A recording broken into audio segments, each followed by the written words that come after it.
avec les uns les autres. Et j'espère que nous allons nos préoccupations ici. Merci de votre disponibilité. Elle également, c'est une dame. Elle est certainement à la cuisine depuis pas mal de temps avec ce problème de pénurie de gaz. Elle nous vient du Rassemblement démocratique du peuple camerounais, femme politique. Dr Marcel Simo, bonsoir, bienvenue. Bonsoir Lille, bonsoir aux co-panélistes et bonsoir à vos milliers de téléspectateurs.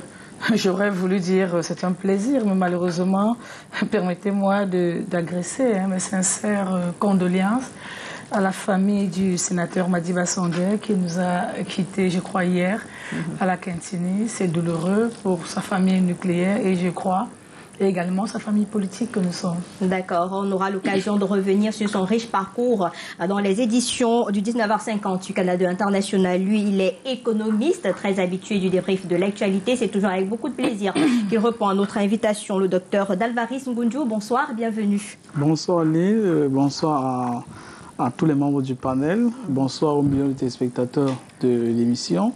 Tout à l'heure, très rapidement, quand vous avez parlé du Octobre Rose, ça m'a fait beaucoup plus penser à Octobre Rouge. Octobre Rouge, la grande révolution de 1917, qui a fait de la Fédération de Russie de l'Union soviétique ce qu'elle est.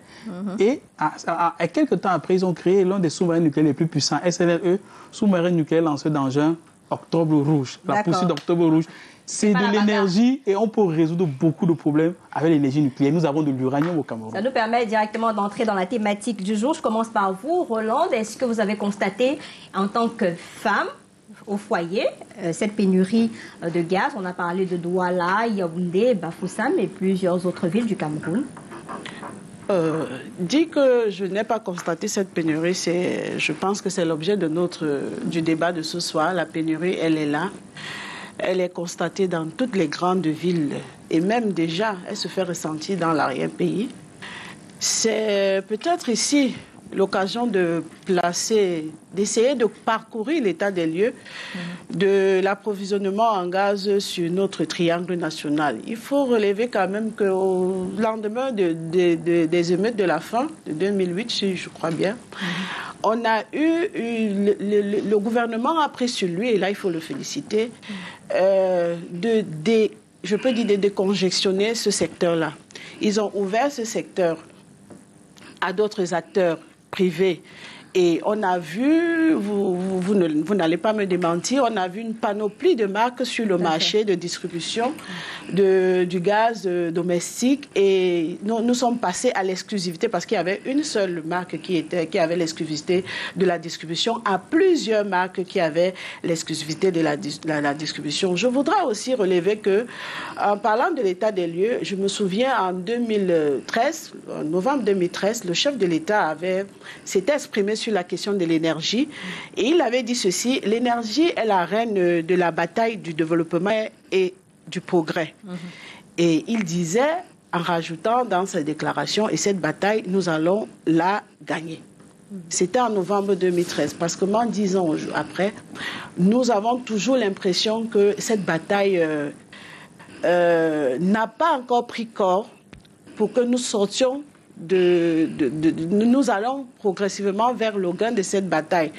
Nous nous retrouvons encore au Cameroun aujourd'hui avec la pénurie du gaz domestique, parce qu'aujourd'hui nous parlons du gaz. Alors c'est à s'interroger sur tous les process qui ont eu lieu pour mettre en place des mécanismes pour pouvoir éradiquer la pénurie en gaz. Je me souviens qu'en 2015, il y a une usine, la centrale de gaz de l'Obaba, qui a été mise sur pied.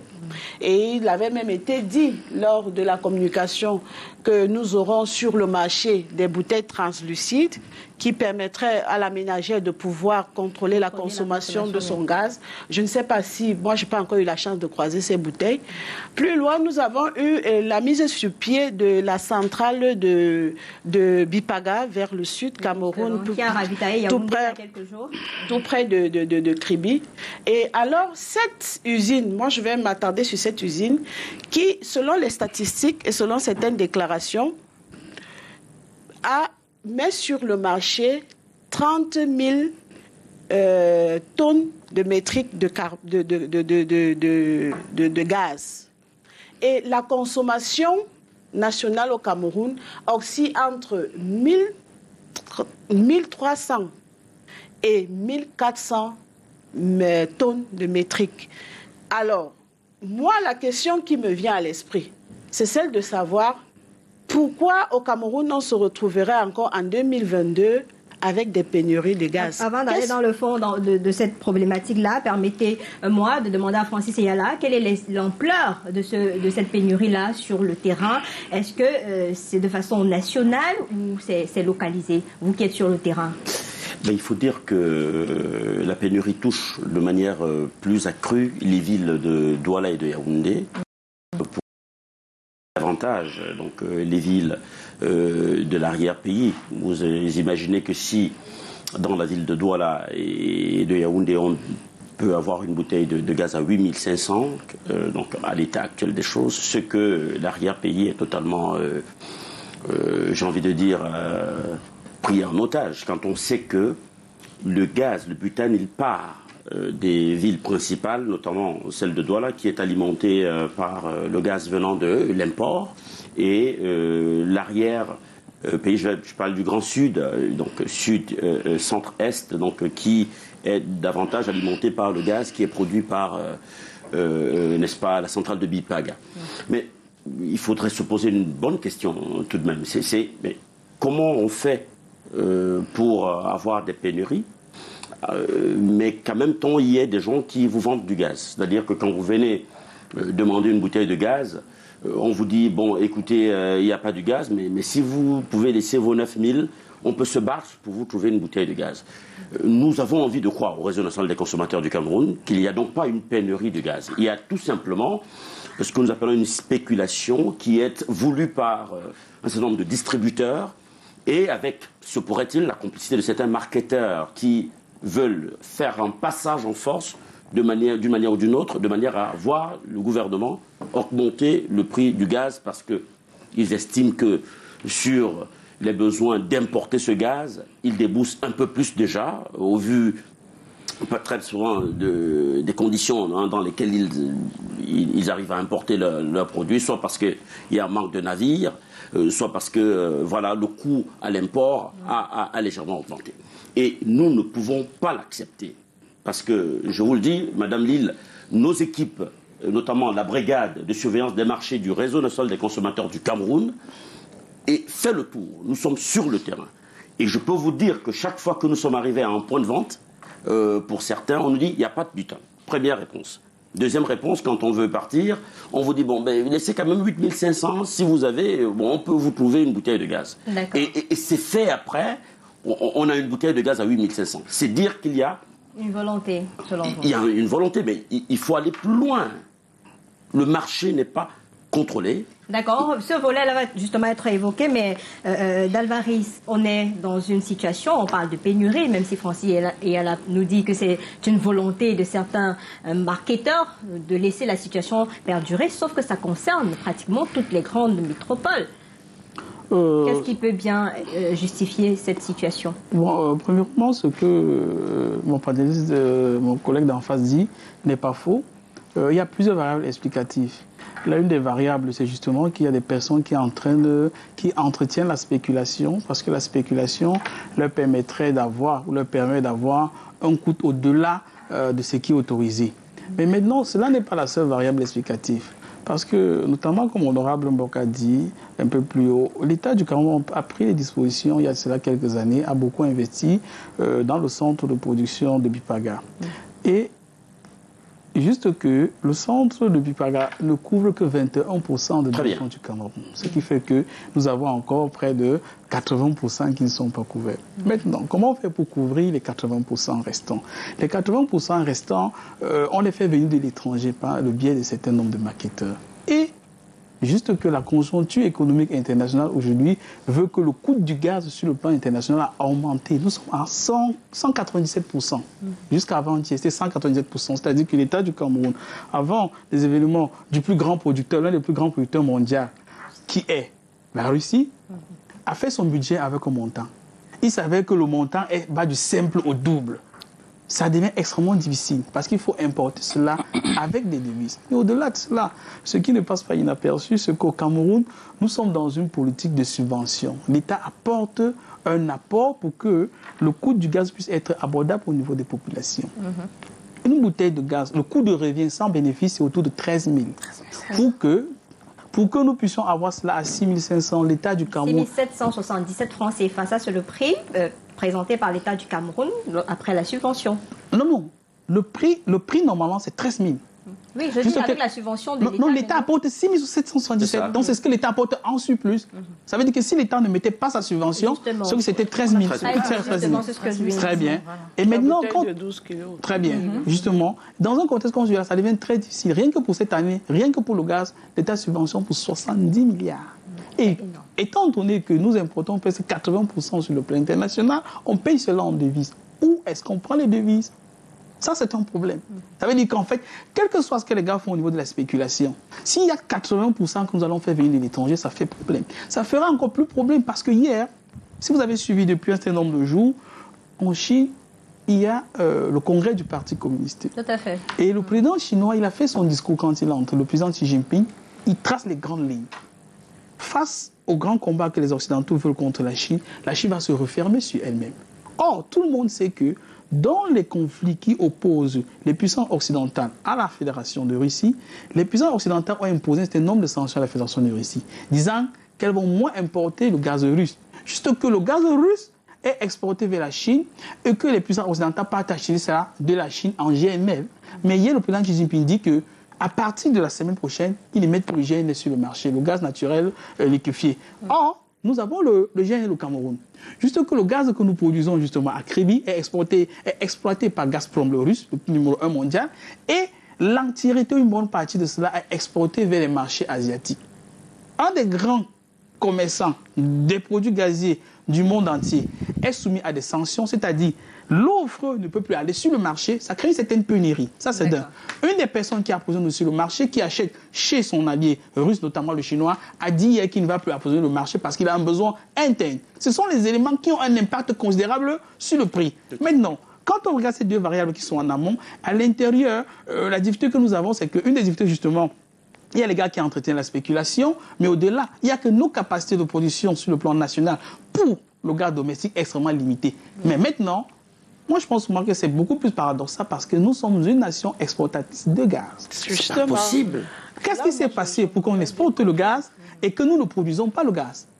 Pour le besoin interne. Moi, je pense que c'est là la principale question. Donc, les gars font la spéculation sur 21%, mais 80%, on achète ça de l'étranger. Et l'État est contraint de donner beaucoup d'argent pour que ça arrive chez nos mamans, chez nos épouses au coût de là. Donc, moi, je pense qu'il y a plusieurs variables explicatives qui peuvent expliquer la pénurie du gaz. Et justement, vous parliez d'État. En juillet dernier, le gouvernement évoquait déjà la subvention du prix des produits pétroliers, évoquait également cette subvention-là sur le gaz domestique, sauf que depuis le mois d'août, le Cameroun fait face à une pénurie résistante de ce gaz domestique-là. Comment comprendre tout cela, Marcel, au regard de ce qui a été expliqué tout à l'heure par Dalvaris?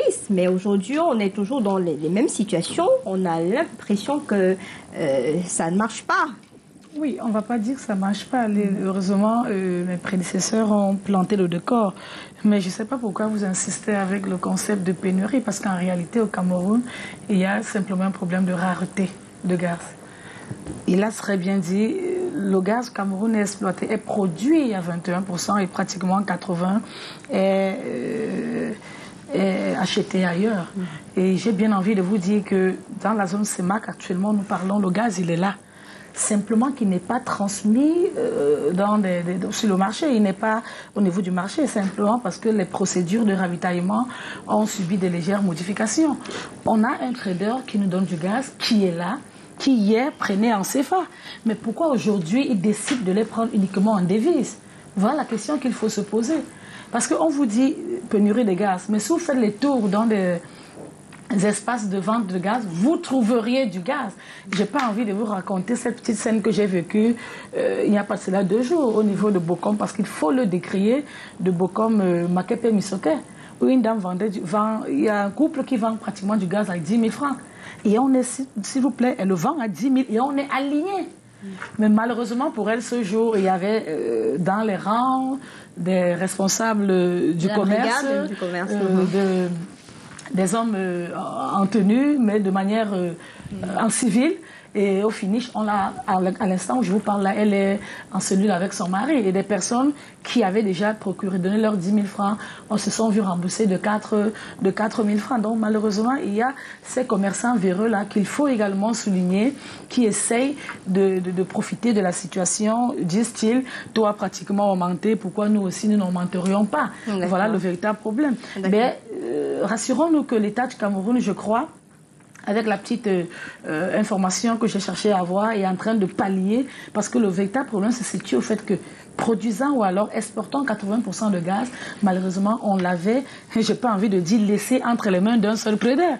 Et maintenant, le MINFI, très rapidement, a ouvert les lignes et a estimé qu'il était temps de créer une certaine compétitivité au niveau des différentes personnes qui vont nous apporter du gaz pour éviter de tels comportements à l'avenir. D'accord, justement, moi je vais rester sur le mot pénurie parce que ça a été également utilisé par les pouvoirs publics et parmi les raisons évoquées, ce sont des butaniers coincés dans les eaux camerounaises du fait des problématiques administratives et des devises. Roland, ça vous va quand même cette explication? Bon, je ne sais pas si elle alors, vous voulez vraiment insister sur le fait que nous produisons du gaz, mais on n'arrive pas à en consommer. Déjà, c'est une version des différentes explications qui sont données. Il y a une autre version qui nous fait savoir que c'est un problème lié des problèmes logistiques. Oui, des problèmes logistiques. Mais tout compte fait... Un retard accusé dans le déchargement du navire de l'importation Confex Oil. Ça, ce sont des raisons qui ont été évoquées de façon officielle. Tout compte fait, la pénurie, elle existe. Et puis moi, ce que j'ai souvent l'habitude de décrier, c'est cette façon de rétention, déjà de l'information pour ce qui est du gouvernement, et déjà de se comporter comme si on était surpris de ce qui arrive. Parce que, si mes souvenirs sont exacts, en août 2022, la SDP, la Société des dépôts de gaz pétrolier, nous informait déjà que les stocks qu'ils avaient pouvaient couvrir l'approvisionnement du marché sur 2 semaines. Je voudrais aussi dire que lorsque nous observons ce qui se passe à l'international, avec toutes les crises qui secouent le monde, on devrait s'attendre à ce que les prix de transport augmentent. Donc cela va de soi que l'importateur ou bien l'importateur ait des difficultés pour pouvoir transporter le butanier et le ramener au Cameroun. Mais moi, la question que je pose, c'est celle de savoir qu'est-ce qui a été fait en amont pour pouvoir pallier à cette pénurie, parce que la pénurie, elle devait bien être là si rien n'a été fait. Je voudrais aussi dire ici que lorsqu'on parle de spéculation, oui, cette spéculation elle va s'imposer. Pourquoi? Parce qu'en réalité, le gouvernement ne communique pas.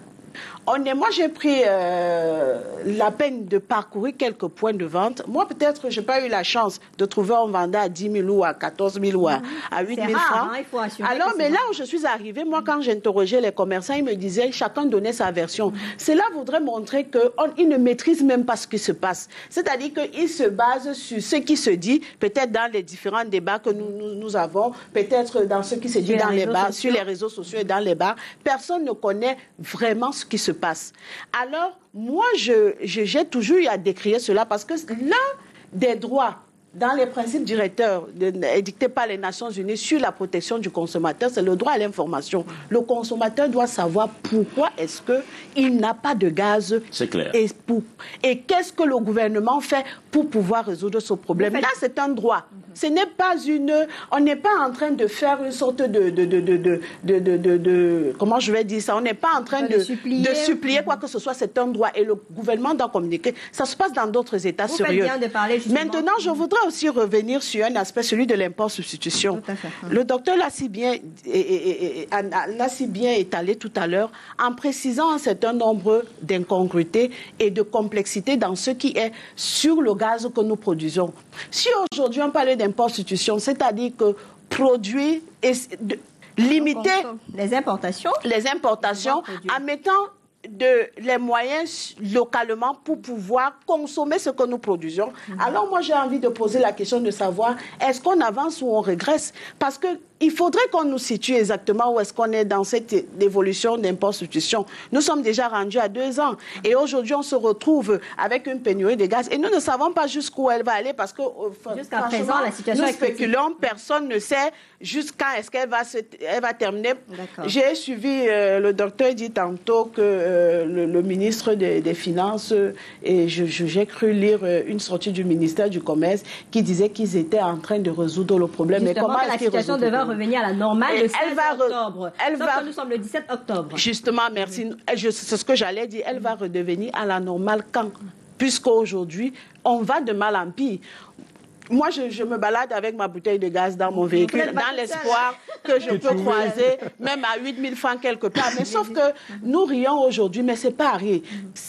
Aujourd'hui, nous parlons du gaz, demain, ça peut être un autre. Déjà qu'il n'y a pas le pétrole aussi, le charbon a augmenté et ça devient un peu compliqué pour les ménages de justement satisfaire les besoins. Alors... Et puis cette histoire de subvention, je ne sais pas pourquoi on veut toujours mettre en avant cette histoire de subvention de l'État qui subventionnerait un certain nombre. Je ne vais pas dire qu'il ne subventionne pas. Mais il ne faudrait pas qu'on prenne cette subvention comme une sorte de trophée qu'on va brandir en disant que parce que l'État subventionne, que l'État ne devrait plus faire les efforts qu'il devrait normalement faire. Parce que lorsque vous interrogez le gouvernement, moi j'ai eu à le faire à l'Assemblée nationale, sur un certain nombre de choses, alors moi je me souviens qu'au mois de mars, les députés se sont rendus à la SCDP pour justement questionner les responsables de cette entreprise sur l'approvisionnement des produits pétroliers et du gaz. Alors, on nous a rassurés. Je prends ici à témoin quelques collègues avec qui j'étais. On nous a rassurés de la disponibilité de produits sur l'année. Mais aujourd'hui, au mois d'octobre, nous sommes en pleine période. Et vous savez que le mois de décembre, avec toutes les spéculations qu'il y a souvent, on sait, Dieu seul sait par quel pied nous allons dans ce mois de décembre. C'est bien compris. Et quand vous parlez d'information, justement, je tiens à rappeler ici qu'en préparant cette émission, on s'est rapproché justement de la SCDP, on s'est rapproché des ministères en charge de cette pénurie-là. Malheureusement, jusqu'à présent, on n'a pas eu une sortie officielle ou un représentant qu'on nous a envoyé sur ce plateau pour donner des informations justes et fiables. On sait pas pourquoi les instructions. Les CELCOM ont été abordées. Les hautes instructions, Vraiment, toutes les personnes indiquées ont été abordées pour venir expliquer sur le plateau ce qui se passe. Jusqu'à présent, on n'a pas eu d'informations officielles. On espère que d'ici là, avec la crise, il faudra dans les administrations gérer les moyens de communiquer. Alors, Francis Eyala, il y a exactement qu'on nous a promis quand même du gaz au plus tard le 16. Nous sommes le 17. Mais nous sommes sûrs. Ça ne marche pas. C'est-à-dire que jusqu'à présent, les ménages souffrent. Vous avez nous annoncé un décès aujourd'hui qui serait dû au charbon consommé dans la chambre, avec des impacts et des incidences qu'on connaît. Jusqu'à quand, finalement?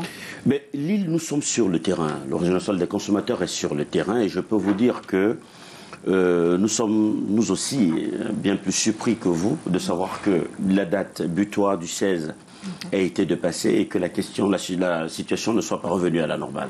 Alors nous sommes prêtés à un jeu, c'est celui d'interagir avec les différentes entités en rapport avec la question. Bon, nous avons questionné certains marketeurs avec qui nous avons le privilège et la possibilité de discuter de manière directe. Nous avons questionné le ministère de l'Eau et de l'Énergie et je peux vous dire que ce qu'il en ressort, c'est que, écoutez, nous avons 3 jours maximum et le navire va accoster. On nous dit que le navire va accoster. À vous, on dit que le navire est déjà là, il y a un problème de logistique pour décharger. Justement. À d'autres, on dit que le navire est bloqué. Il y a un retard dans le déchargement du navire. Tout ça démontre qu'il y a un problème. Il y a un flou. Il y a un problème, mais quel est le problème? Nous, on veut dire aux consommateurs quelque chose, et je leur ai dit, il faut bien que nous puissions leur dire quelque chose. Si vous ne nous donnez pas la bonne information, nous nous verrons dans l'obligation de ne pas leur dire la vérité sur ce qu'il se passe, et ça pourrait aller dans tous les sens. Alors, il est bon que, quand il y a une situation pareille, que au moins il y ait une information cohérente, j'ai envie de dire une communication officielle cohérente et synchro, qui permet à toutes les parties prenantes de savoir exactement ce qu'il se passe, et le tout, j'ai envie de dire, accompagné par un certain nombre de mesures. Il y a des réunions de crise qui pourraient réunir autour de la table un certain nombre d'acteurs pour questionner non seulement le problème en l'état, mais également ouvrir sur des perspectives. Et je prends la balle au bond.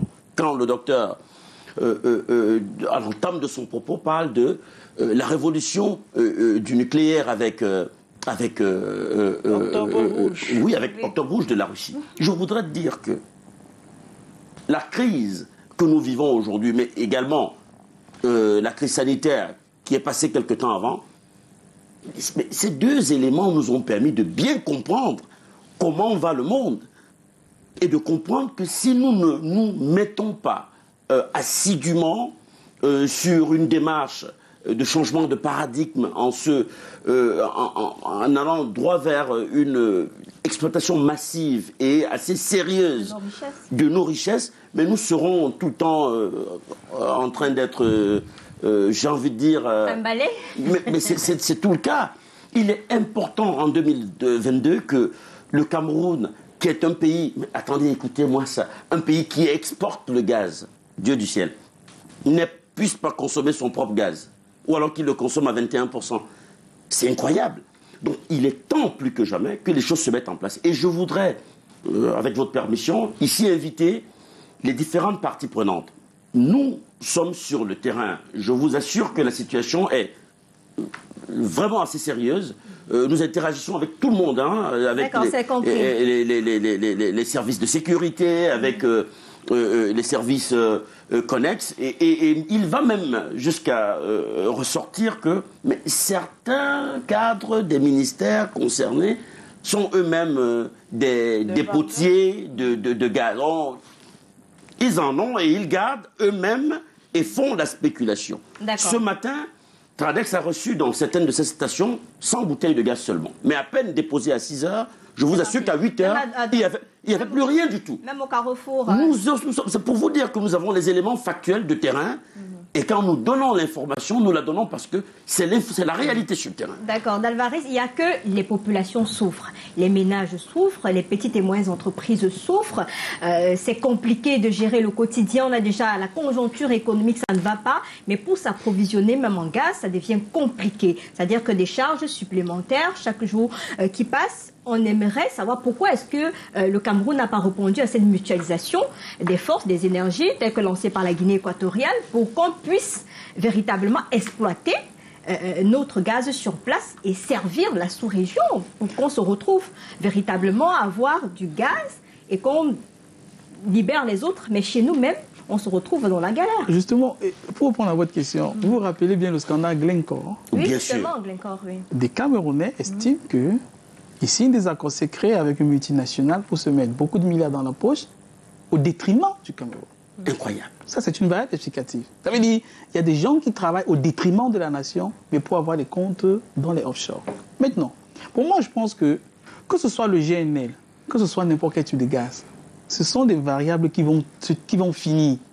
Et l'État du Cameroun, comme certains États qui se veulent sérieux, devraient apprendre la voie des vues prospectives. Il faut diversifier. Et pour moi, c'est très surprenant qu'on marche dans des villes de Douala, de Yaoundé, qu'on voit des tas d'ordures partout, et qu'une compagnie, Isakam pour ne pas la citer, ramasse ces ordures brûlées. Alors que c'est de l'énergie. Ça produit du biogaz. Mais dans des pays sérieux, on transporte les ordures en gaz et on utilise cela. Ça, c'est dingue. Est-ce que vous savez, par exemple, qu'en Chine, il y a des villes en Chine où vous marchez en ville, il y a des camions citernes, il y a des agents, des hôtesses très jolies à côté, qui vous appellent, qui vous donnent du poulet ou du gâteau avec un coca, parce qu'ils aimeraient que vous mangez et que vous venez faire popo dans le bus. Oui. Puisque quand vous faites popo dans le bus, on transforme vos selles Justement. parce qu'on utilise cela pour électrifier la ville. Mais c'est très surprenant que dans un pays de 40 millions d'habitants, c'est des vrais chiffres, 30 millions c'est trop petit, de 40 millions d'habitants, que les gens fassent des selles et qu'il y a des compagnies qui ramassent cela pour aller jeter, alors que ça produit du biogaz. Or, nous pouvons exploiter cela. C'est pourquoi on se pose des questions. Le ministère de la Recherche scientifique, le ministère de l'Urbanisme, dans les pays sérieux, on transforme le biogaz à partir des fosses septiques. On peut transformer du gaz. Parce qu'en réalité, parce qu'en fait, même tout le monde oublie. On oublie parfois cela. En réalité, le gaz qu'on utilise aujourd'hui, le pétrole qu'on utilise aujourd'hui, c'est une destruction des produits. C'est clair. Sur des milliers d'années. Et ce même phénomène se passe à un certain degré dans les fosses septiques. Et ça dégage un gaz. et on peut exploiter ce gaz-là pour Et alimenter. docteur, nous avons des jeunes qui le font. Monsieur Kouyata Kala, qui est un ami de classe. Très bien. Il le fait à Yaoundé. Il monte des fosses septiques qui produisent du biogaz à domicile. En d'autres termes, tous les immeubles que nous voyons en ville, on installe le système là-bas. Ça veut dire que vous produisez, vos serres sont transformées en gaz que vous utilisez autant de au sein de l'immeuble. Parce qu'au fur et à mesure qu'on a des petites solutions sur l'ensemble du territoire, de moins en moins il y aura la pénurie. Les tonnes, je dis des millions de tonnes d'ordures. Vous savez, l'État du Cameroun paye Isacam pour ramasser. On le paye au kilo. On ramasse ces kilos, on ne peut pas brûler. En réalité, toute l'énergie que l'on produit, j'ai vu en Côte d'Ivoire par exemple, quand ils faisaient des palmeraies, vous savez, un moment quand les palmeraies sont très vieilles, il faut couper les troncs. On brûle ces troncs-là pour produire de l'énergie thermique qu'on vend.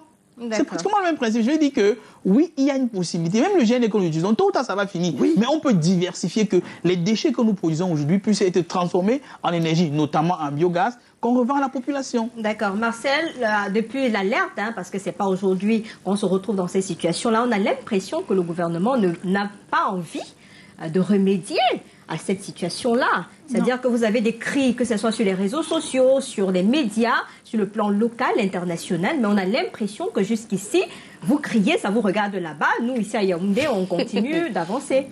Heureusement que vous parlez d'impression. Ce n'est qu'une impression. Il faudrait bien qu'on soit sérieux. Je suis peut-être d'accord avec tous lorsqu'on dit qu'il y a un souci de communication, oui. Parce que lorsqu'il y a une communication, il y a un comportement naturel que l'on devrait adopter. D'ailleurs, c'est le même comportement que j'ai eu sur un plateau lorsqu'on parlait des CNI. Et j'ai fini par dire si la Sûreté nationale venait exactement nous dire ce qui se passe, alors je crois qu'on se comporterait beaucoup mieux. Mais en même temps, là, je ne suis pas d'accord, c'est que oui, on n'a pas donné l'information, mais nous, qui allons à la source de l'information, on a également ce rôle de venir informer nos populations, avec nos personnes autour de nous. On a un président des consommateurs et leur dire voilà, voilà, voilà. Donc on ne peut pas dire au jour d'aujourd'hui que c'est une situation qui plaît le gouvernement, qui intéresse le gouvernement. Non, c'est pas possible. Je veux bien comprendre que le Cameroun que l'émergence du Cameroun soit à une vitesse N+Z. Également, oui, je serais très ravie que mon pays soit à cette vitesse-là. Mais à un moment, lorsqu'on est sur un plateau et qu'on émet des idées ou alors on souligne des problématiques, il faudrait quand même penser, déjà reconnaître des efforts qui sont en train d'être menés sous un autre pan. Parce que lorsque je vois des gens crier, je me dis, bah, attendez, j'ai pas envie de rappeler qu'en France, à l'heure où nous parlons, il y a un sérieux problème, je crois, de gaz et de... Mais ce sont eux qui ont créé, c'est la grève. Non, j'y arrive. Ça existe quand même. Il y en a. Il y a un sérieux problème de gaz et carburant. Je crois que ce n'est pas seulement la France, en fait, plein de pays en Occident. Mais c'est pas parce qu'on crie là-bas qu'on devrait forcément crier non, ici. Pas forcément. Je vois l'exigence. Je suis d'accord. Et je voudrais bien que le Camerounais soit exigeant. Mais à un moment, je demande parfois aux Camerounais d'écouter un tout petit peu.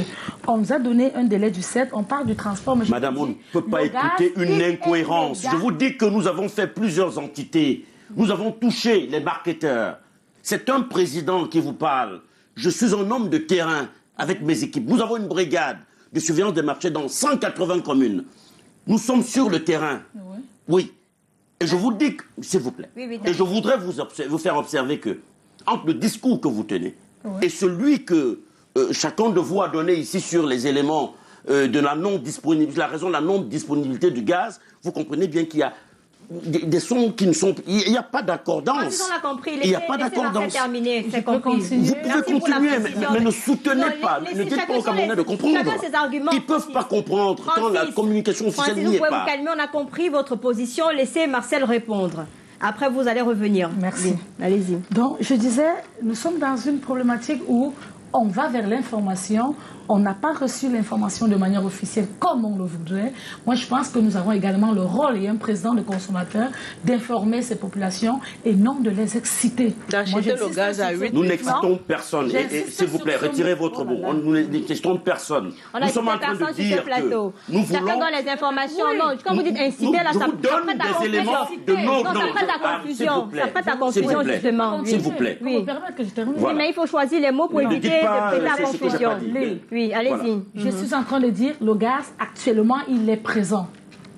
On ne voit pas. L'information que j'ai reçue. La seule préoccupation, la problématique que nous avons, c'est qu'il n'est pas encore dans les marchés. C'est ça veut dire qu'il n'est pas présent. Avec qu'il n'est pas présent. Vous ne pouvez pas dire que vous avez de l'eau et qu'il n'y a pas de l'eau. C'est une question de devise. Vous l'aviez dit vous-même, honorable. Vous l'aviez dit. Mais ne donnez pas l'impression aux Camerounais que rien n'est fait. Nous n'avons pas dit que rien n'est fait. Nous disons que c'est mal Au fait. point de reconnaître au moins cela autour de cette action-là. Personne Il a On ne la refusé. faisait pas, on l'achèterait à 13 Nous ne sommes Madame, pas il y dans a le même mieux, débat, on madame. proposerait mieux. Nous On ne sommes pas dans le proposerait même mieux. débat. Il faut Je repréciser des vous choses, ai s'il vous dit plaît. tout à l'heure Non, Francis, que les Francis. informations du terrain relèvent Francis, on que l'a compris. nous avons du gaz ce matin. Francis, on l'a 6h, compris. 8h, c'était terminé. Francis, on l'a compris. Sans Nous sommes bouteille témoins, par on était sac. sur le terrain. Il y a un seul expert, Cladex.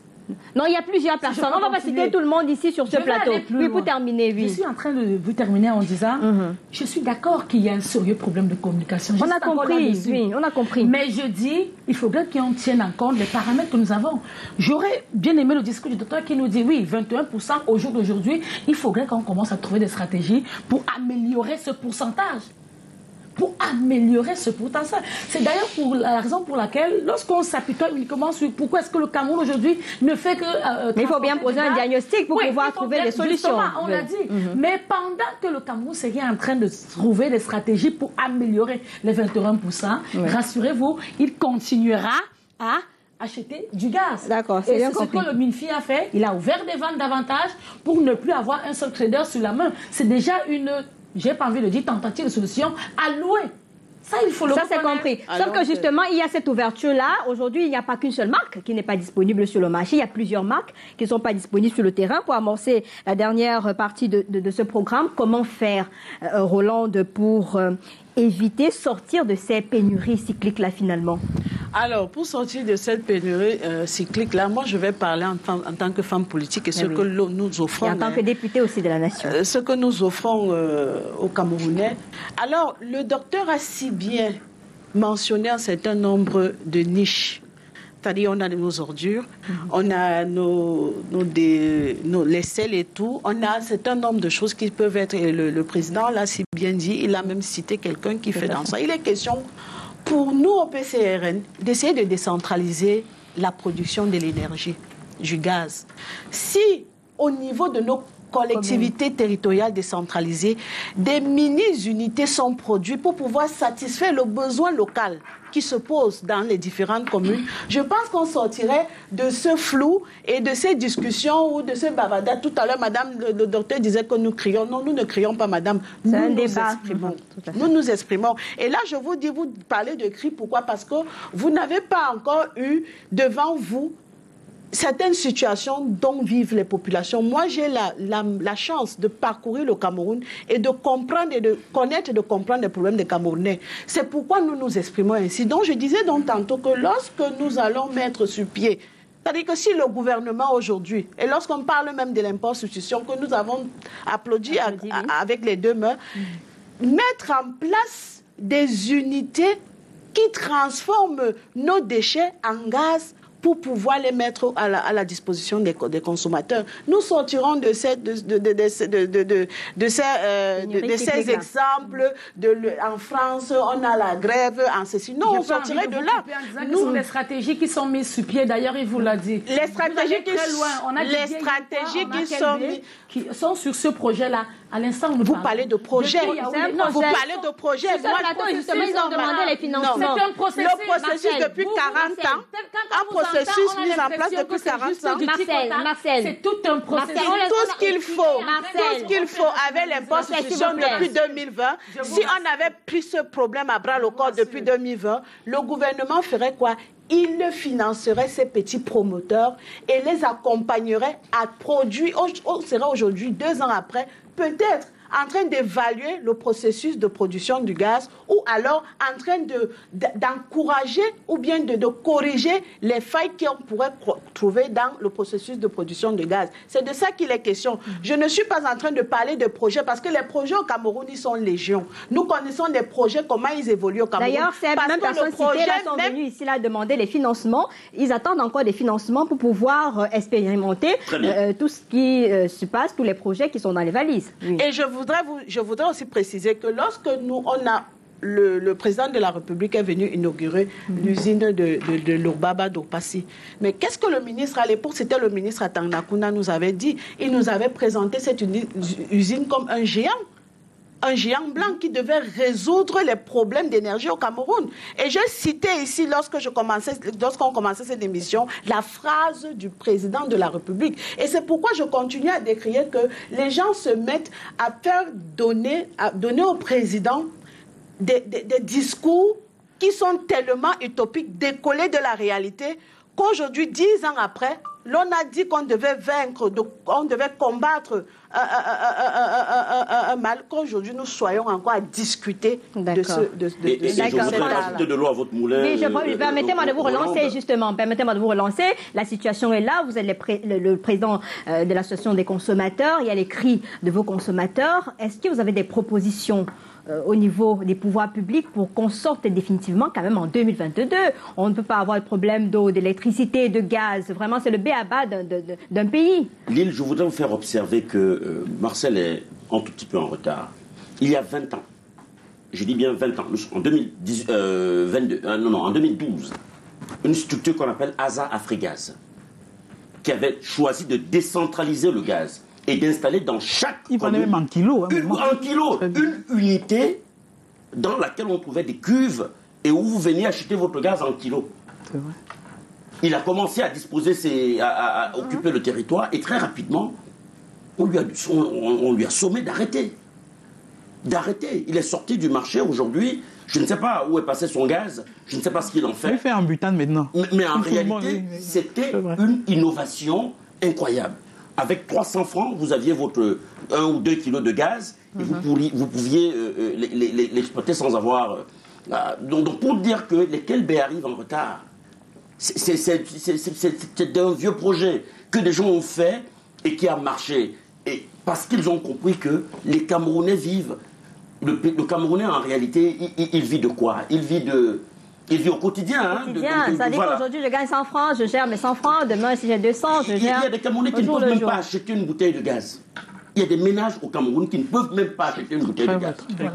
Je vous le dis. Exactement. Voilà. Et c'était la raison pour laquelle une entreprise comme celle-là avait vu juste de mettre sur pied une unité qui peut détailler le gaz, le butane, et permettre aux ménages... Aujourd'hui, qu'est-ce que vous proposez? Aujourd'hui, ce que nous demandons, c'est que très rapidement, que les parties prenantes se retrouvent pour ensemble à trouver une solution holistique. Et celle que nous trouvons, qui nous semble plus objective, à court, moyen, à long terme, c'est celle de voir dans quelle mesure on peut accroître la consommation de ce gaz local qui aujourd'hui n'est consommé qu'à 21%. Mais il faut commencer par là, puisqu'on a une unité de production. Mais sommer aussi les marketeurs d'arrêter avec le chantage, non? Nous arrivons, ça c'est la première étape. La première étape, c'est que nous avons déjà quelque chose sous la main. C'est-à-dire qu'on a 21% qui sont produits localement. Comment on fait pour passer au double, du simple au double, au moins? Déjà pour être sûr qu'on peut couvrir une bonne frange, même si l'importation va rester, et que graduellement, sur un calendrier bien élaboré par toutes les parties prenantes, avec des experts en économie, des géostratèges, pour voir dans quelle mesure, effectivement, on peut arriver à inverser la tendance sur un 80-20. C'est bien compris. 80% local et un 20% à l'importation. Alors, Dalvaris, vous qui êtes économiste, on est en pleine crise à tous les niveaux dans notre pays. Comment finalement faire pour sortir de cette ligne rouge? Parce qu'on a eu l'impression qu'aujourd'hui, on fait des petits pansements. Il y a eu pénurie à Yaoundé, on est allé à la station de stockage de Bipaga, on a pris, avec Belabo également, on a pris du gaz, on est parti ravitailler Yaoundé, on a pris à Douala, dans l'arrière-pays. C'est-à-dire qu'on fonctionne un peu comme si on était en train de faire des petits pansements aux uns et aux autres, mais pourtant, le mal est profond. Vous qui êtes économiste, quelles sont les pistes de solutions probables pour que demain, on ne revienne plus sur ce plateau crier, entre guillemets, parce que l'honorable a dit qu'on n'écrit pas ici, on débat. C'est la société civile. Non, c'est compris. Quand la société civile s'exprime, non, on a compris. Elle s'exprime avec énergie. On a compris, Francis, c'est compris. Incitatrice à la décision. Permettez à Dalvaris de parler, s'il vous plaît. Oui, disons, premièrement, soyons un peu d'accord de comprendre que même si nous avons 200 marketeurs, même si on a 1000 marketeurs, tout achat à l'international passe par la Banque centrale. Rien à faire. Si on n'a pas le débit, ça ne sert à rien du tout. Maintenant, rentrons dans les solutions. Vous savez, nous avons une économie au Cameroun qui est extravertie. Ça veut dire que nous dépendons beaucoup de l'étranger. Et là, c'est très important que nous analysions les grandes décisions qui se passent sur la scène internationale. Il y a de cela une semaine, le président Vladimir Poutine, il était à Astana au Kazakhstan, il faisait le discours au sommet de la CEI, la communauté des États indépendants. Là, il a dit, vous savez, comme beaucoup d'Européens ont dit qu'ils ne veulent plus acheter le pétrole russe, ni le gaz, il dit qu'il oriente tout cela vers l'Afrique. Moi, je dis, au Cameroun, les hommes d'affaires sont je sais pas, ils sont très dynamiques. Le prochain sommet Afrique-Russie se tiendra à Sochi, ce sera en Russie, sur les berges de la mer Noire, en juillet 2023. Les Russes, c'est les meilleurs du monde qui maîtrisent la technologie du gaz. Ça veut dire que si on a des hommes, je sais au Cameroun, il y en a une tonne d'hommes d'affaires. Personnellement, je serai à Sochi. Prenez votre avion, allez à Sochi, vous rencontrerez les hommes d'affaires, les opérateurs, vous dites, nous avons le gaz, s'il vous plaît, nous voulons des usines pour transformer le GNL en GPL. Le GPL, c'est le gaz domestique. Oui. Je vous assure, les Russes sont prêts. Même ici chez nous, regardez là. Quand la Sonara s'est brûlée là, les gars de chez nous sont passés à Sochi, au sommet. C'était les Russes de Rosnier qui étaient prêts à financer. Ça veut dire qu'ils ont la technologie, ils ont la volonté. Les gens ne veulent plus traiter avec eux. C'est une opportunité pour nous de dire, les gars, nous avons de la matière première, nous avons besoin d'usines. Parce que si nous avons les usines, nous pourrons diversifier la production sur le plan national. Je crois qu'avec le temps, ce sera une vraie et dernière solution. Et maintenant, au-delà de cela, comme je l'ai dit un peu plus haut, les amas d'ordures que nous voyons là, c'est du gaz solide. C'est à nous de transformer cela. Isaac n'a pas le droit de bruit. On devait même prendre des textes de loi pour dire qu'on peut transformer cela. Et au-delà, je sors pour dire que nous avons l'uranium. N'oublions pas. Il a donné toutes les solutions. C'est compris finalement. Alors, pour sortir en quelques mots, justement, Marcel, c'est quoi votre solution? Je crois que la solution, elle est peut-être donnée ici, mais il faut penser à un élément. Du moment où nous prenons cette problématique au sérieux et de manière pressante, il est déjà important de multiplier les traders pour qu'on puisse en avoir, espérant qu'à long terme, on pourra passer de 21% à 80%. D'accord, merci. C'est la raison, c'est l'élément le plus... Voilà, vraiment un mot. Oui, un mot. Moi, je pense que c'est une volonté politique. Et maintenant, ce que je vais dire aux Camerounais, et c'est l'occasion même pour moi de plaider ici, que les Camerounais écoutent les hommes politiques de l'opposition. Je voudrais donc plaider en vous demandant à votre directeur de programmation si vous pouvez accepter le duel entre le président Cabral Libi et le président Kamto pour qu'ils viennent dire aux Camerounais ce qu'ils vont faire du Cameroun après 2027. Je crois que le directeur de l'information, Rodrigue Tonguet, a suivi cette proposition de duel-là. C'est d'ailleurs un programme sur Canal 2 International. Alors, Roland de Ngo et Simbok, ça a été un plaisir de vous avoir sur ce plateau. Députée, présidente d'une association de consommateurs qui nous vient du PCRN, Francis Eyala, président du réseau national des consommateurs. Également, ça a été un plaisir de vous avoir. Dr Marcel Simo, femme politique RDPC, et Dr Dalvaris Ngunju, docteur en économie. Merci à tous pour votre débat. Tout ce qu'on veut, c'est que le gaz domestique ne puisse plus s'évaporer dans la nature et puis ça puisse se retrouver dans les ménages. C'est la fin de ce programme. Tout à l'heure, vous avez rendez-vous avec l'information avec Alain Gisnankanga à 19h50. Demain, c'est Yaoundé qui prend le relais avec la belle Janice Kamga. Je vous reviens jeudi avec une autre thématique. Passez d'excellents moments sur Canal 2 International. Bonsoir.